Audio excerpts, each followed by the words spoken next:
Estudiar es un viaje donde solemos estar acompañados. Hay momentos de soledad, sin duda, de angustias y de ahogo, pero sobre todo hay risas y descubrimiento. Un par de fotos postales para guardar, cuadernos, proyectos. Estudiar es un viaje que no tiene por qué terminar.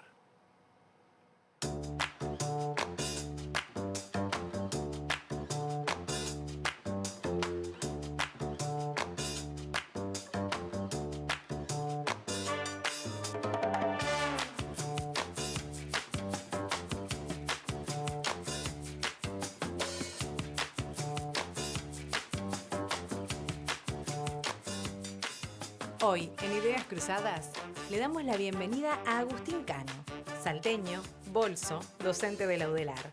Se ganó una parrillada para dos en 13-0 por acertar el nombre de un jugador de fútbol parecido a Silvio Rodríguez. Y Eva Telesca. Nació en los Estados Unidos y creció en Tampa, Florida. Su papá es el uruguayo Fernando El Pato Telesca, exjugador de River Plate y la IASA. Estudia Relaciones Laborales en la Universidad de Cornell. Buenas noches, bienvenidos a una nueva propuesta de Ideas Cruzadas. En el día de hoy vamos a estar hablando de educación, intercambio y qué está pasando en Estados Unidos con el tema de la educación. Eva, gracias por venir. Voy a tratar de hablarte despacio y fuerte. Bueno, gracias. Perfecto. Bueno, ¿cómo te sentís en Uruguay? Bien, bien. Me encanta aprender sobre la cultura, la política, la comida, me encanta. Y estoy feliz. Porque viniste a estudiar, de eso vamos a hablar un poquito más adelante, pero también para conocer un poco o para estar en contacto con familiares. Claro, claro. Bueno, anoche fuimos, mi hermana y yo, se llama Janina, a un restaurante para cenar. Ella va a tener 32 años y bueno, la última vez cuando fui a Uruguay, cuando tenía 6 años, entonces hace muchos, muchos años, y quiero visitar más de mis amigos aquí, mi abuela, mi tío, toda mi familia paterna vive aquí en Montevideo. Es una hermana que vive acá en Uruguay. Sí. Que no nació en Estados Unidos. No. Tú naciste en Estados Unidos. Sí. Y me llamaba la atención que, claro, que siendo hija de dos, que tus padres eran los dos hispanohablantes, que vos no hubieses hablado mucho en español en tu casa. No. En la escuela aprendí mucho en inglés. No puedo practicar con mucha gente, claro, porque no habla. Y también hay un estigma o miedo de hablar en español. Depende en cuál geografía, sí, o cuál lugar. El lugar. El lugar, claro. Y bueno, no puede hablar mucho en español y practicar. Eso por un temor a la discriminación, es latina. Eso, claro. ¿Y qué más? Sí, eso, la discrimina. Sí. Discriminación, sí. O sea, que por ser latina. Bueno, Agustín, te dejamos a un costado. Disculpa, bienvenido y gracias por acompañarnos también. Muchas gracias. Qué producción que tienen en el programa, ¿eh? No, ¿te parece? Sí. Por la presentación, digo. Azul trabaja mucho. Sí. El jugador no era Silvio Rodríguez, era Silvio Fernández. Era Silvio Fernández. No sabemos cómo, yo no sé por lo menos cómo juega Silvio Rodríguez al fútbol. Capaz que nos hubiera venido bien. Era una época difícil de Nacional aquella. No, pero no lo veo. Bueno, docente del programa de integración metropolitana de la Universidad de la República. Y bueno, de alguna manera integrantes ambos de ese intercambio que es un poco de las cosas que íbamos a hablar ahora. ¿Cómo es ese tema del intercambio? Bueno, perdón, porque te voy a dar una presentación a vos también, porque sos del interior. Sí, salteño. Salteño. Sí. No de Paysandú. No, No, no, pero bueno, no sos de lo que dicen, no, de Paysandú no. tengo mi hermana y sobrinas, mi hermano, sobrinas y sobrinos en Paysandú, así que es ¿Que también viven un lugar, allá? sí, que viven allá, mi cuñada, un lugar muy querido también. Tenés la peculiaridad que viajabas mucho a Montevideo y de alguna manera te fuiste acostumbrando hasta terminar quedándote en Montevideo. Sí, bueno, en realidad cuando me vine a estudiar en el 99, ya me vine a vivir a Montevideo, digamos. Iba poco para Salto, porque bueno, es una distancia bastante larga, ¿no? Pero sí, me fui quedando y después la vida también me llevó a vivir en otros países, pero sí, bien establecido en Montevideo. Pero viste cómo somos los salteños, siempre Salto está Tira. muy presente, tirando y tratando de ir siempre, sí. Sé que has tenido experiencias en el exterior también, por tu profesión, por tu carrera. Tu padre era ingeniero agrónomo y tu madre maestra. Sí, sí. Y vos además tocas la guitarra.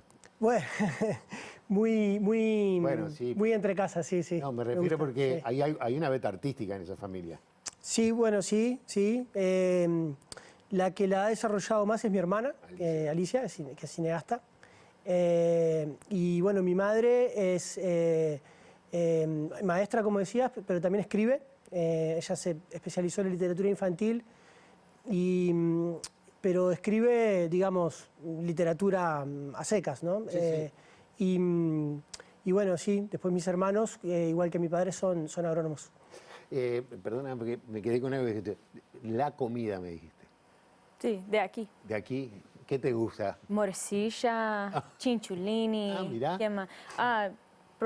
Probé un Borbollone. chivito Ah, chivito, sí. anoche, ¿no? Sí. Sí, me encanta. Me O encanta sea- el carne. ¿Qué más? Bueno, el mate. Y sí, alfajores también. Alfajores. Demasiado dulce, pero me gusta mucho. Sí. Estuvieron en una cocina ahora. Sí. Venimos venimos de comer una milanesa al pan, muy rica, en la cocina comunitaria que el colectivo La Fogonera tiene en Bella Italia, en la comuna de Bella Italia. Es un proyecto muy lindo con el que trabajamos desde la universidad y bueno, fuimos a conocer el proyecto y a compartir un almuerzo allí. Bien, entonces estamos con Eva Teresca y con Agustín Cano. Eva, ahora estás en Ítaca, no sé cómo se dice. Ítaca. Ítaca, en Nueva York. Sí. Ahora vamos a contar un poco qué es lo que estás haciendo. Y el objetivo de parte de este, no el nuestro, sino el de ustedes, es un intercambio. Un intercambio de experiencias territoriales. ¿Está bien dicho?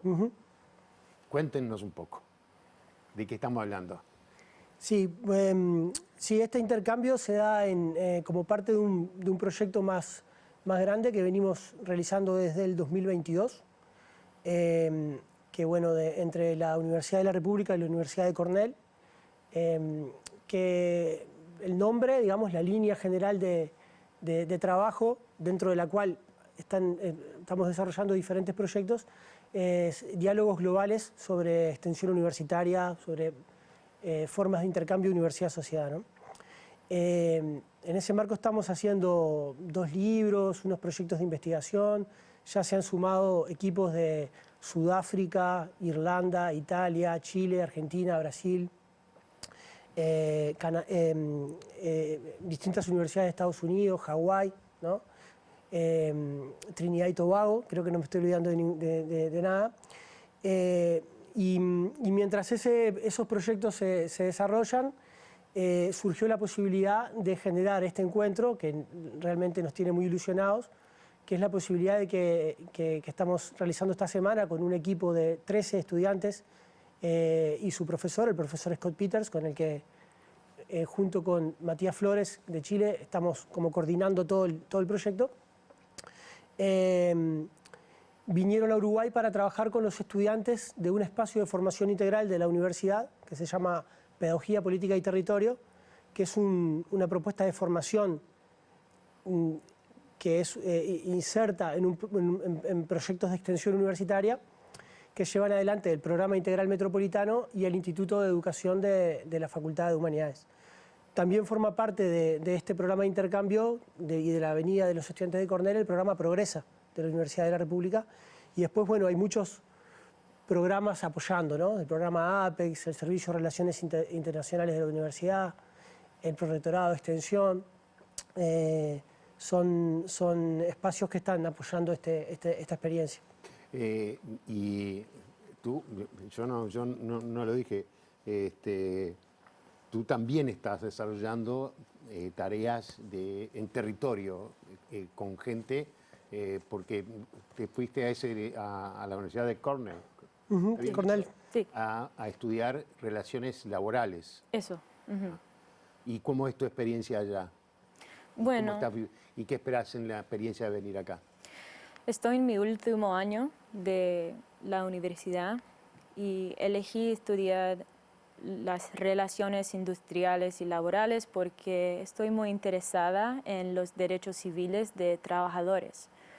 Y Cornell es única, es una de las pocas escuelas que se especializa en relaciones laborales y históricamente las universidades en los Estados Unidos han sido espacios de discurso sobre la política, pero hoy la mayoría de los estudiantes están muy ocupados con las clases y clubes y trabajos y creo que hay un poco miedo sobre hablar de la política o participa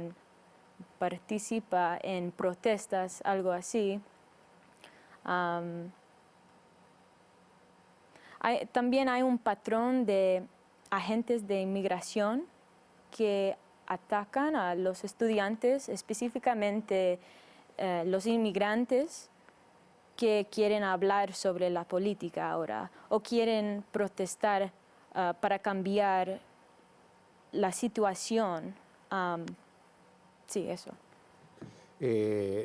Estamos hablando ya entrando en el tema de toda la situación nueva que se ha estado dando a raíz de una serie de decisiones del gobierno, ¿no? De medio que desmantelar el departamento de estudios o no sé cómo se dice, de educación, la disminución de apoyos económicos, que está llevando a un ataque, incluso hasta una persecución de docentes. ¿Cómo lo vivís tú, que sos estadounidense pero hijo de latinos? Sí. ¿Cómo vivís esa experiencia, ¿no? ¿Te ha pasado que te hayas sentido amenazado por tus orígenes? Sí, bueno, primero quiero decir que estoy un poco nerviosa por esta entrevista, no porque mi español no es perfecta, pero porque el clima político en los Estados Unidos es muy tenso. Los estadounidenses son divididos. Algunas personas sienten que la división es entre izquierda y derecha, pero hay otros que creen que la conciencia de clase o creen que la división es entre arriba y abajo, o los ricos y la clase trabajadora, ¿no? Y creo que no hay una promesa ahora de libertad de expresión sin represión. Y cuando tú me dices que estás nerviosa por esta entrevista, ¿estás nerviosa por las consecuencias que pueda tener para ti? Sí, sí. Por eso estoy pensando, porque antes de esta entrevista hablé con mis profesores, mis amigas, mi familia, porque la administración están cambiando mucho con la ley, sin las órdenes del Congreso. Y, por ejemplo, la administración quiere desmantelar el Departamento de Educación. Y hay mucha incertidumbre sobre lo que esto significa para los o por las escuelas, las escuelas. Las facultades. Sí. Sin embargo, hay un pequeño porcentaje de estudiantes que están protestando. Por ejemplo, quiere cancelar los contratos entre la escuela, la universidad y las armas o las fabricantes de armas. Quiere crear conciencia sobre lo que está pasando en el Medio Oriente. Hay muchos problemas sobre inmigración, sobre hablar de equidad o inclusión de estudiantes diversos. ¿Qué más? Bueno, eso es. Bueno, vos que tenés un panorama más, digo, mi idea era primero hablar de la parte de la experiencia, pero ya nos metimos en el tema de lleno. Entonces, ¿cuál es tu perspectiva? ¿Vos has podido ir? Sí, yo estuve en el 2022 cuando iniciamos estos proyectos junto con Scott Peters y Matías Flores. Y estuve ahora en el semestre pasado trabajando en Cornell, de agosto a diciembre. Y bueno, creo que lo que hasta vivencialmente, ¿no?, te transmite ahora Eva es como es muy claro, ¿no? O sea, el miedo es lo que está instalado ahora entre estudiantes, docentes, migrantes o no. Porque, bueno, lo que está viendo es un ataque frontal realmente muy fuerte contra las universidades por parte del gobierno de Trump, ¿no? Y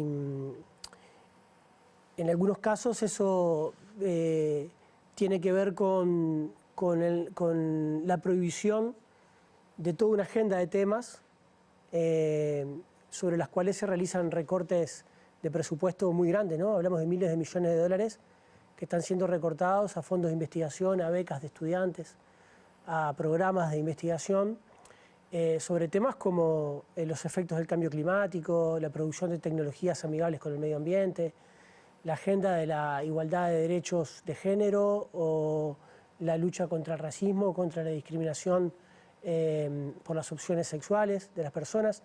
Todas esas agendas, desde la perspectiva ideológica, ¿no?, de este ultraliberalismo, neofascismo, ¿no?, ahí las terminologías están un poco en discusión, son de pronto señalados como temas prohibidos, ¿no?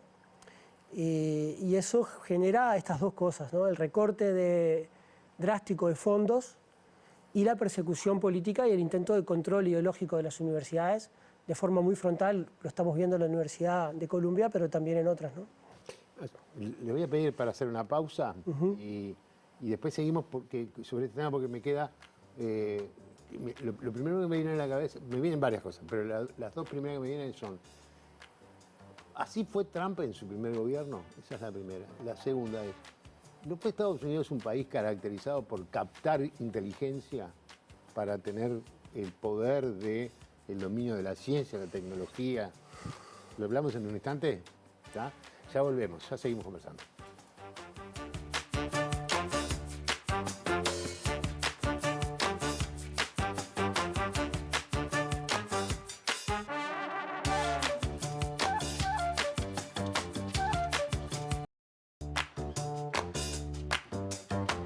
Agrícola de Montevideo, en el corazón de un barrio donde late la ciudad. Mercado de Historias. Mercado de Historia.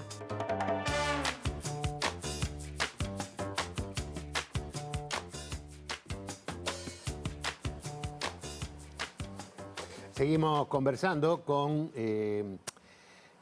Eva Telesca y con Agustín Cano. Me quedé con las dos preguntas que les hacía.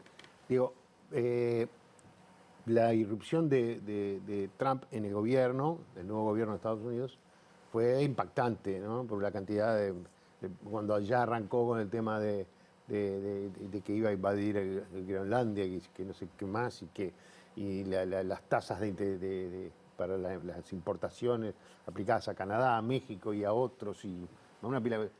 Pero yo no tengo la perspectiva de que su primer gobierno haya sido tan fuerte y que haya sido tan ofensivo hacia la educación y las universidades. Entonces, no lo tengo, no quiere decir que no lo haya sido yo. Entonces mi pregunta ¿es lo mismo que pasó 4 años atrás o 5 años atrás, o estamos ante una situación nueva? Sí, bueno, no. La administración antes no fue radical. Ahora sí estamos viendo que las universidades siendo penalizadas por hablar de inclusión, para hablar de equidad, y la ley está cambiando mucho. Y si quieres hablar más. No, sí, en este caso creo que asistimos a un despliegue del programa, ¿no?, de esta ultraderecha global, ¿no? Mucho más, digamos, sin contrapisos, ¿no? Mucho más radical y mucho más vertiginoso. También hay un contexto internacional diferente. Y creo que lo que pasa con las universidades interesa más allá de las universidades, ¿no? Vinculándolo con tu pregunta antes de irnos a la tanda, ¿no? Es decir, vos decías, pero no fueron las universidades norteamericanas instrumentos, ¿no?, de una potencia que busca captar las inteligencias y la diversidad, las inteligencias globales para volcarlas a su propio desarrollo, ¿no? Bueno, de alguna forma ese modelo de universidad, ¿no?, de universidad vinculada orgánicamente a la industria, a la producción, concebida como un engranaje más de la economía, que tal cual estructuró Estados Unidos después de la Segunda Guerra Mundial su sistema universitario, y en particular la expresión de eso después de la caída del muro de Berlín, de alguna forma está en crisis. Esto lo leí de mañana con un economista, Adam Tooze, relacionaba a esta situación a la crisis de la globalización en general, ¿no? Entonces, como de alguna forma hay una crisis mayor, ¿no? Estamos hablando de un país que vive un tránsito hacia un neo-oscurantismo, ¿no? En el estado de Luisiana hoy, por ley, las escuelas enseñan los 10 mandamientos. Los terraplanistas son cada vez más. Entonces, si es necesario volver a decir que la Tierra es redonda, ¿cómo no va a ser necesario volver a decir que las humanidades, la filosofía, las artes importan y que la ciencia no solo tiene valor más allá de la economía, ¿no? Pero, ¿ibas a decir algo más? No. Bueno,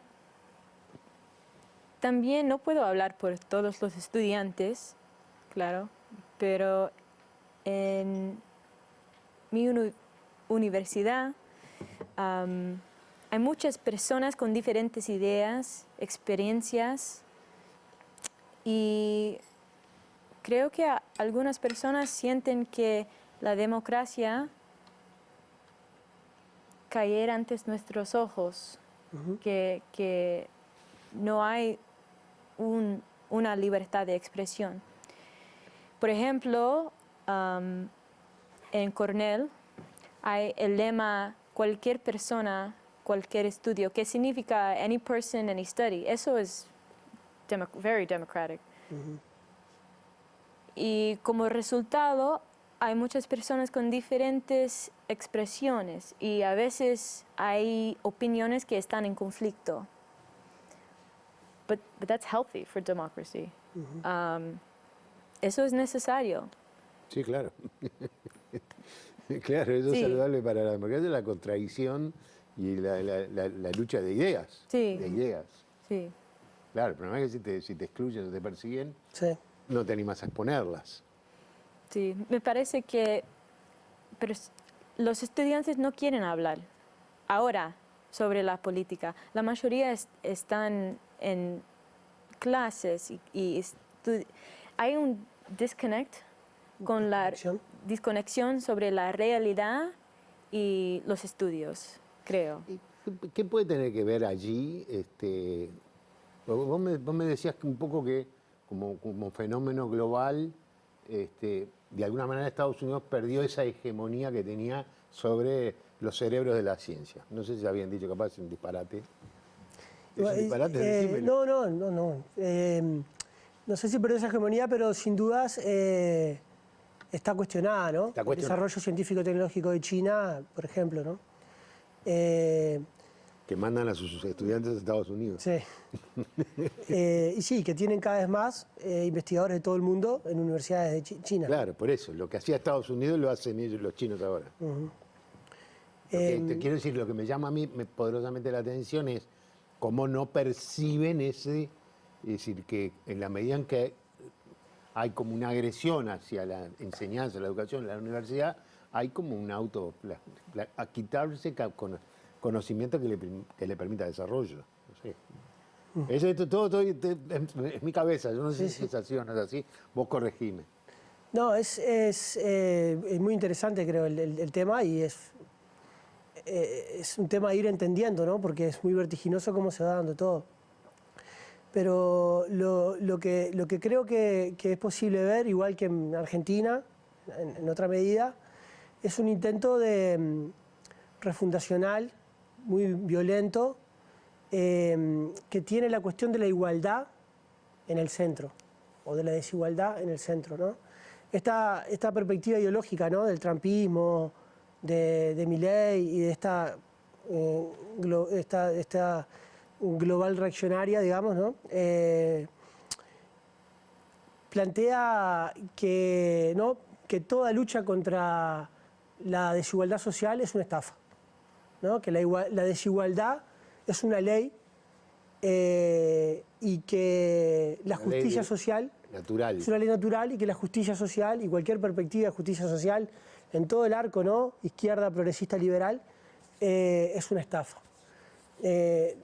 Las consecuencias de una refundación social sobre esas bases es muy violenta, ¿no? Y es un poco lo que estamos viendo. Y en última instancia se lleva puesto la democracia, porque en definitiva lo que fundamenta la democracia es desde sus pilares filosóficos, es la reunión y la convivencia pacífica de los iguales, ¿no? La resolución de los conflictos a través de la política de quienes se asumen como iguales, ¿no? Y aquí se trata de lo contrario, de asumir la desigualdad y de quitar cualquier mediación que entorpezca el despliegue de esa desigualdad, ¿no? Por eso es una contraofensiva muy violenta contra toda la agenda de derechos, y por eso hacen también de la libertad un eje, ¿no?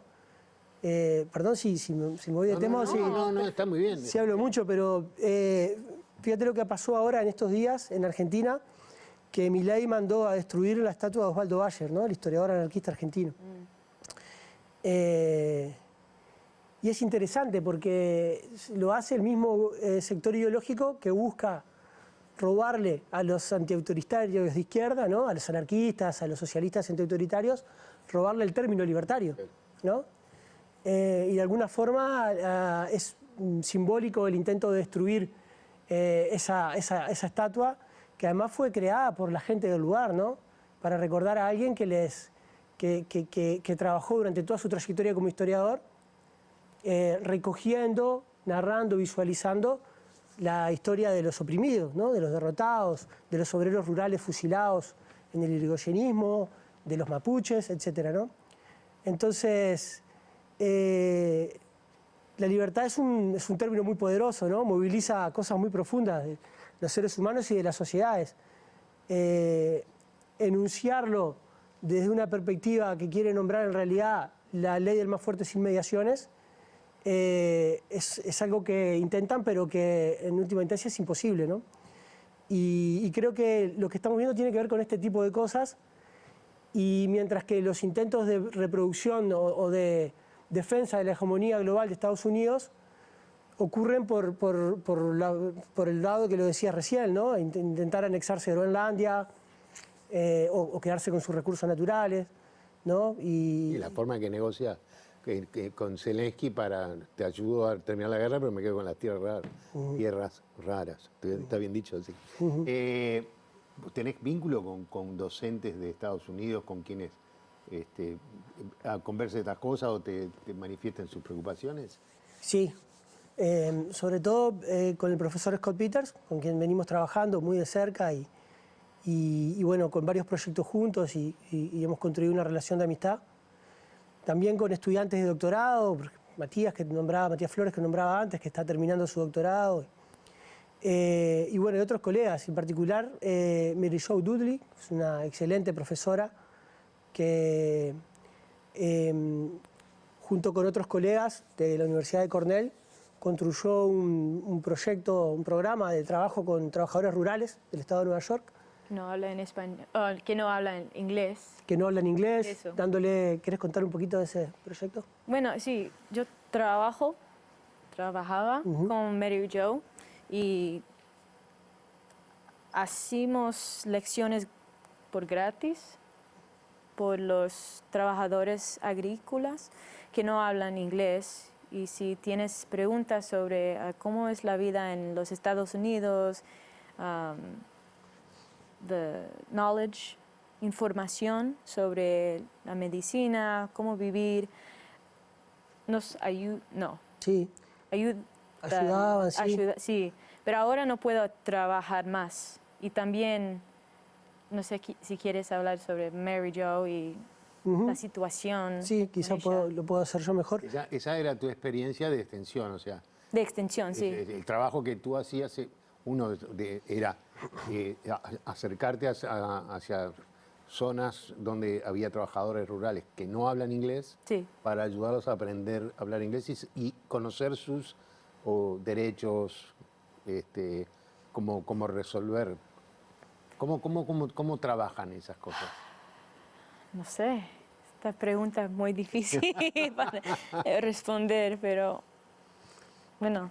Ese programa está inspirado, es bien interesante porque, bueno, la mayoría de los trabajadores rurales del estado de Nueva York, sobre todo los que hacen los trabajos más pesados, son inmigrantes centroamericanos, sí, claro. como decía Eva, muchos no hablan inglés.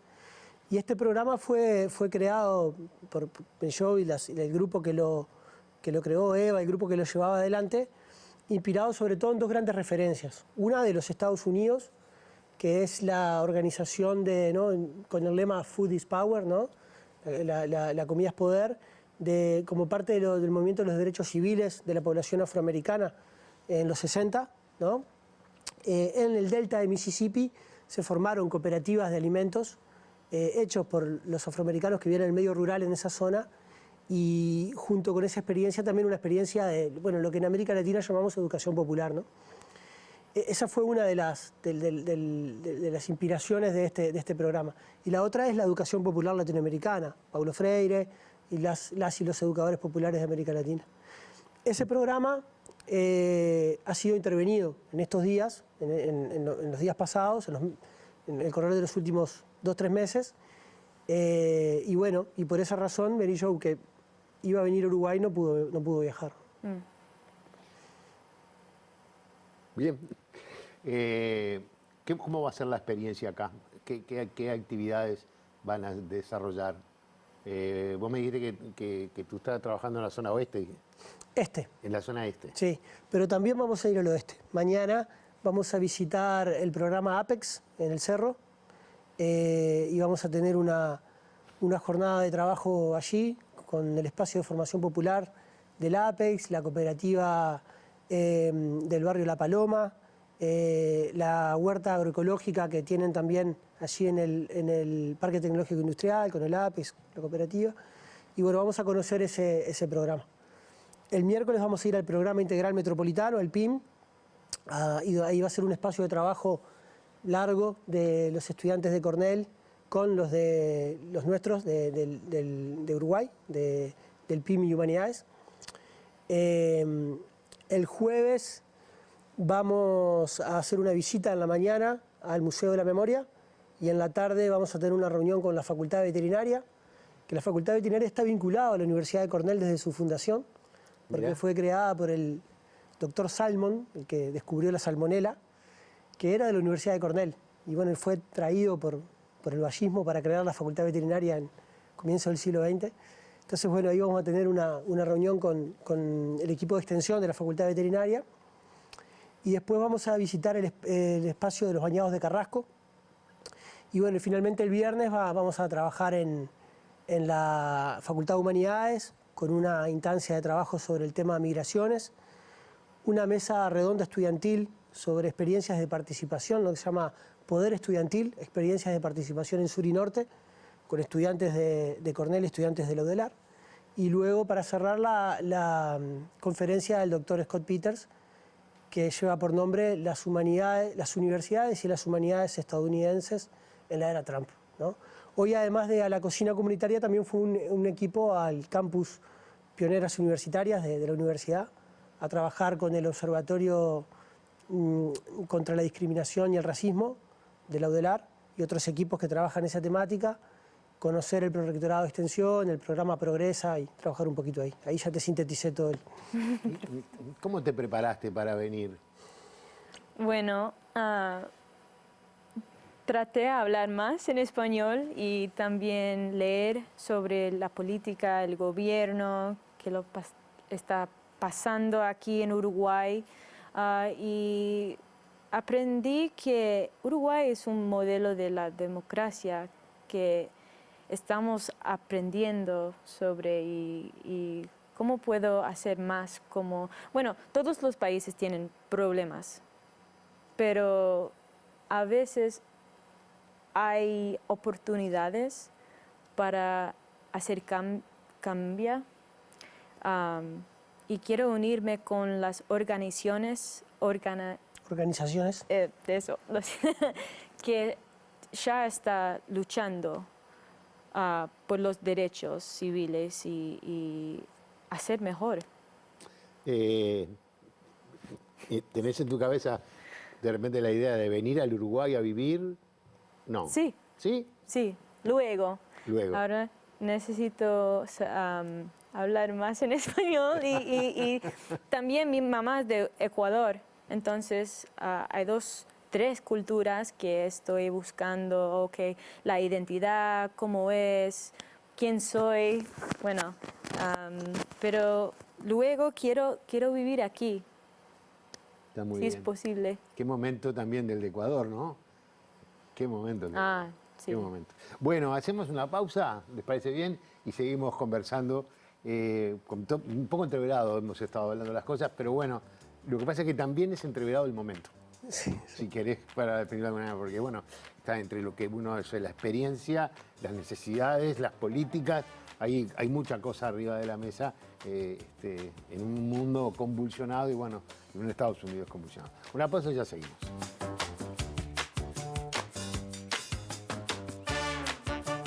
Presentó Mercado Agrícola de Montevideo, en el corazón de un barrio donde late la ciudad. Mercado de Historias. Mercado de Historia.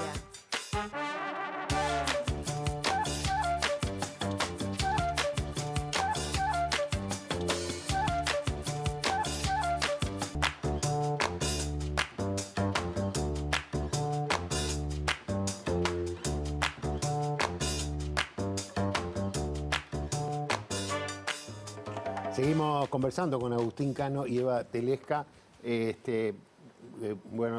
Yo les decía, hemos estado yendo para un lado para el otro, de esta experiencia universitaria, de que venga gente, en este caso de Estados Unidos, a conocer proyectos de trabajos territoriales de la universidad, de extensión de la universidad. Que me imagino que hay una contrapartida que los estudiantes uruguayos van a Estados Unidos. Eso no se lo pregunté, sí. Bueno, ahora, como decías, está todo tan incierto, pero sí, estamos con Gonzalo Vichy, que es el presidente del Servicio de Relaciones Internacionales de la UDELAR, viendo posibilidades de un convenio que permita precisamente eso, ¿no? Intercambio de docentes y estudiantes. Es allá.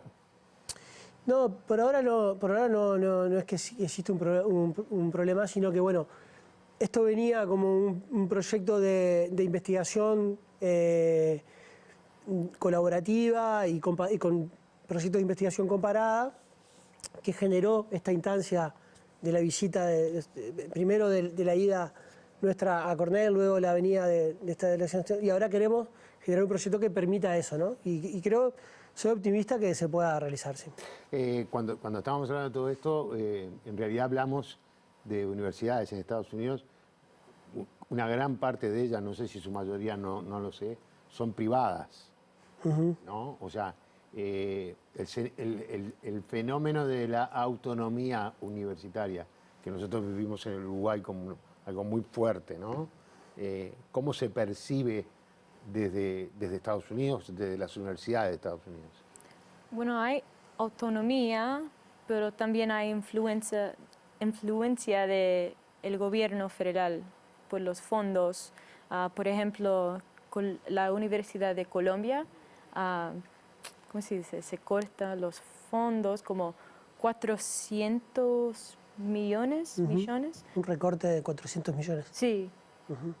Y también para otras universidades está siendo penalizadas y tiene autonomía, pero también no.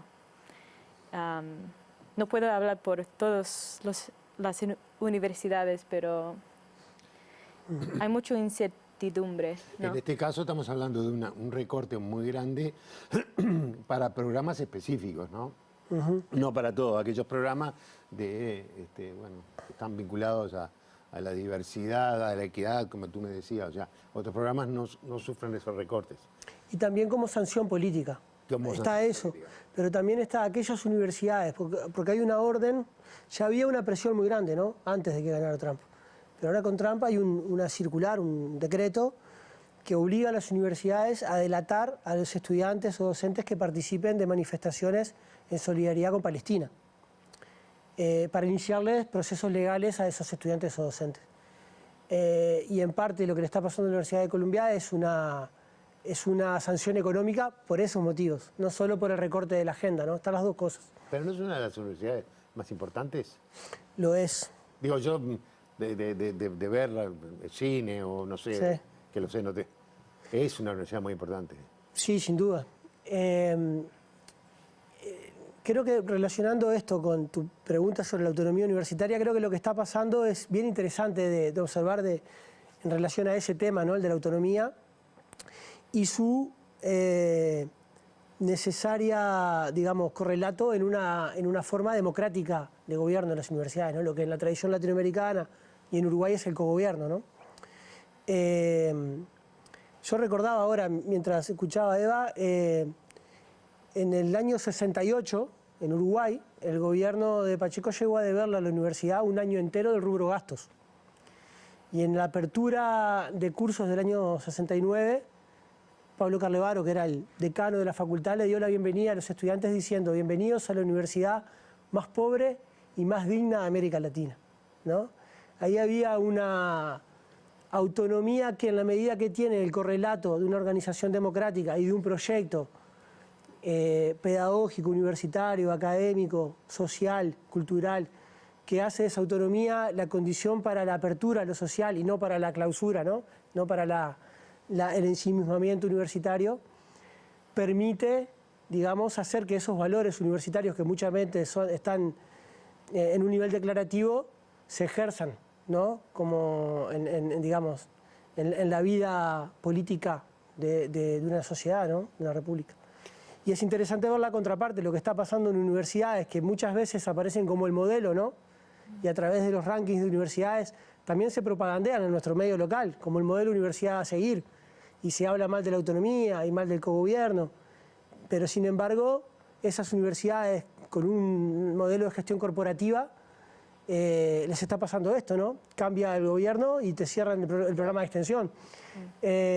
O ceden a presiones de la forma que muchas, no todas, lo están haciendo, ¿no? Bien.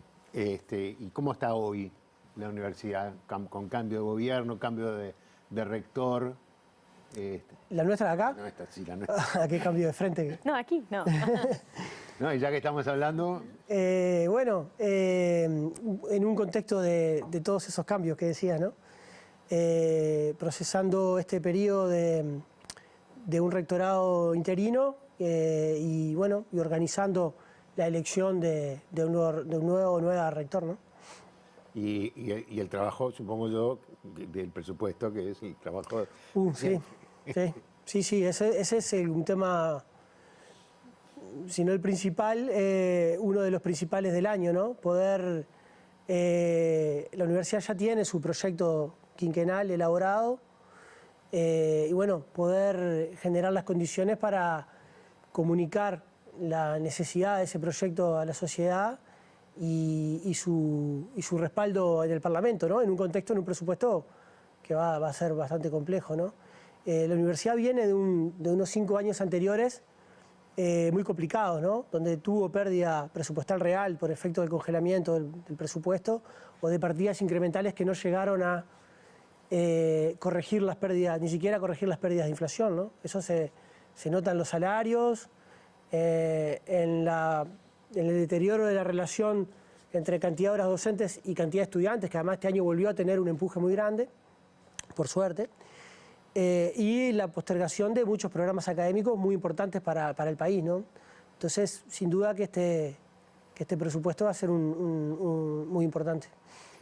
Bueno, muy bien. ¿La llevaron a la universidad ya? Sí. Sí, bueno, fuimos... No, porque bueno, hoy es lunes. Sí. Mañana vamos a ir al Apex, que es parte de la universidad, y hoy estuvimos en la cocina comunitaria, que bueno, no es la universidad, pero trabajamos. Sí, el otro equipo fue al campus, Las Pioneras, Luis y Yanicky. Y ayer el domingo fuimos a la Feria de Tristán Narvaja, y ahí pasamos por enfrente. Y estuvimos cerca de la universidad. Bueno, nosotros cerramos el programa con un juego que es contestar una pregunta que está acá atrás. Ok. ¿Está? Elegí una carta, la que quieras.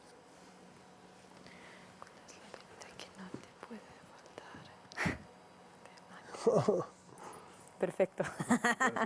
¿La entendiste bien la pregunta? Sí, quiero que la leas. Bueno, ¿cuál es la bebida que no te puede faltar? ¿Café o té? ¿Mate? Otra. Yerba mate. ¿Yerba mate? Sí, me encanta. Y qué triste que no puedo tomar todos los días en los Estados Unidos, pero aquí voy a tomar más. Pero, ¿y por qué? ¿De dónde salió eso? ¿En tu casa? Bueno, mi papá tomó mucho. Sí, claro. Pero ahora no, pero quiero cambiarlo. Quiero que es una costumbre que yo puedo... recuperar. Eso, sí. Muy bien. Gracias. ¿Y vos? Bueno, mi pregunta es, ¿cuándo fue la última vez que hiciste algo por primera vez? Es muy interesante pregunta, creo que me va a acompañar el resto de la semana. Pero bueno, lo que me sale decir ahora que hoy venir por primera vez a tu programa, profe, y el que tienen con Azul y todo el equipo, y es un gustazo, así que muchas gracias. Está muy bien. Fue la primera, ¿cómo es que dice? La última vez que hice algo por primera vez, o sea que espero que no sea la última en realidad. No, esperemos que no. Y a esa pregunta, ¿cómo la contestás? ¿Mate, café? Y bueno, sí, el mate, sin duda. Soy muy matero, de mañana y de tarde. Es cosa que no nos puede faltar, ¿no? Tremendo, sí. Es increíble, ¿eh? Sí, sí. Es increíble. Y además ya ¿viste? Después de la pandemia ya nos olvidamos de vuelta, ya compartimos el mate. Sí. Volvimos a... Está muy bien. Bueno, Eva, que tengas una buena estancia Gracias. en Uruguay, que te guste, que te sea útil y gracias por animarte a hablar en español y acompañarnos en este programa. Sí, gracias, muchas gracias. Bueno, y a vos, vamos arriba, Agustín, que tu cuadro tenga buena suerte en la Copa Libertadores. Bueno, muchas gracias, lo precisamos. Sí, señor. Señores, a ustedes les digo que los esperamos el próximo fin de semana para seguir conversando, porque conversar es pensar juntos en voz alta. Hasta la próxima.